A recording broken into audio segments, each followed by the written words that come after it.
Hello everyone, नमस्कार। Welcome to my channel yoga time with Neha. कैसे हो आप? फिट, हेल्दी एंड फ्रेश तो ज़रूर होंगे अगर आपने ये योगा का कोर्स स्टार्ट किया होगा। अगर नहीं किया है तो मेरे चैनल को सब्सक्राइब करके डेली योगा आप स्टार्ट कर सकते हो। प्रीवियस सेशंस अगर आपने मिस किए होंगे तो मेरे चैनल के वीडियोज़ में जाके उन्हें देख सकते हो और आगे के सेशंस कंटिन्यू कर सकते हो। तो चलो स्टार्ट करते हैं डे 23 का योगा सेशन।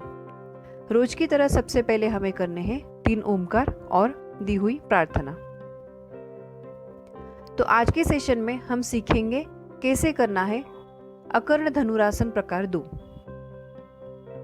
अकर्ण धनुरासन प्रकार 2 की पूर्व स्थिति है बैठक स्थिति। नंबर 1, बाएं पैर को घुटने से मोड़कर दाहिनी जांघ पर रखना है। नंबर 2, बाएं हाथ से बाएं पैर का और दाहिने हाथ से दाहिने पैर के अंगूठे को पहले की तरह पकड़ना है।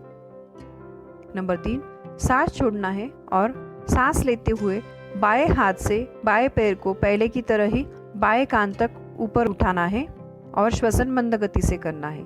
यही आसन स्थिति में स्थिर रहना है। यहाँ पूर्ण होता है अकर्ण धनुरासन प्रकार 2। देखते हैं कैसे छोड़नी है आसन स्थिति। सांस छोड़ते हुए बायां पैर दाहिनी जांघ की ओर नीचे रखना है। नंबर 2, दोनों हाथों को फिर से पूर्व स्थिति में लाना है। नंबर 3, बाएं पैर को सीधा कर कर बैठक स्थिति में आना है। जान लेते हैं क्या होना चाहिए अकर्ण धनुरासन प्रकार 2 का कालावधि। प्रॉपर प्रैक्टिस के बाद आप ये आसन को 30 सेकेंड तक स्थिर रख सकते हो आसन का पूरा लाभ उठाने के लिए। तो आगे हम सीखेंगे कैसे करना है वीरासन। वीरासन ये आसन की पूर्व स्थिति है दंड स्थिति।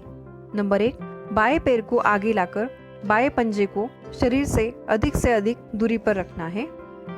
नंबर 2, दाहिने पैर के पंजों को दाहिनी ओर घुमाना है।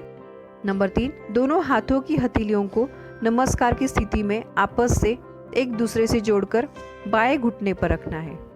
घुटने को इस प्रकार से मोड़ना है कि बाएं पैर की जांघ और पिंडली आपस में समकोण बनाएं। दाहिना पैर सीधा रखना है। नंबर 4, जुड़े हुए हाथों को उसी स्थिति में ऊपर उठाते हुए सिर को ऊपर से पीछे की दिशा में ले जाना है। हाथ को कोहनियों से न मोड़ते हुए गर्दन को पीछे की ओर मोड़ना है और दृष्टि को पीछे की ओर स्थिर रखना है। यहाँ पूर्ण होता है वीरासन। तो देखते हैं कैसे छोड़नी है आसन स्थिति। नंबर 1, शरीर का संतुलन संभालते हुए जुड़े हुए हाथों को बाएं घुटने पर लाना है। दृष्टि सामने की ओर स्थिर रखनी है। नंबर 2, घुटने को सीधा करते हुए दोनों हाथों को पूर्व स्थिति में लाना है। नंबर 3, दाहिने पंजे को भी पहले की तरह सीधा करना है। नंबर 4, बाएं पैर को पास लाते हुए फिर से दंड स्थिति में आना है। तो जान लेते हैं क्या होना चाहिए वीरासन का कालावधि।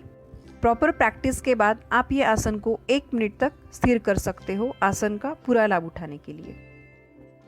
तो आज का सेशन यही खत्म होता है। मिलते हैं हमारे डे 24 के योगा सेशन में हमारे नेक्स्ट वीडियो में। Thank you. Have a healthy, fit and fresh day ahead.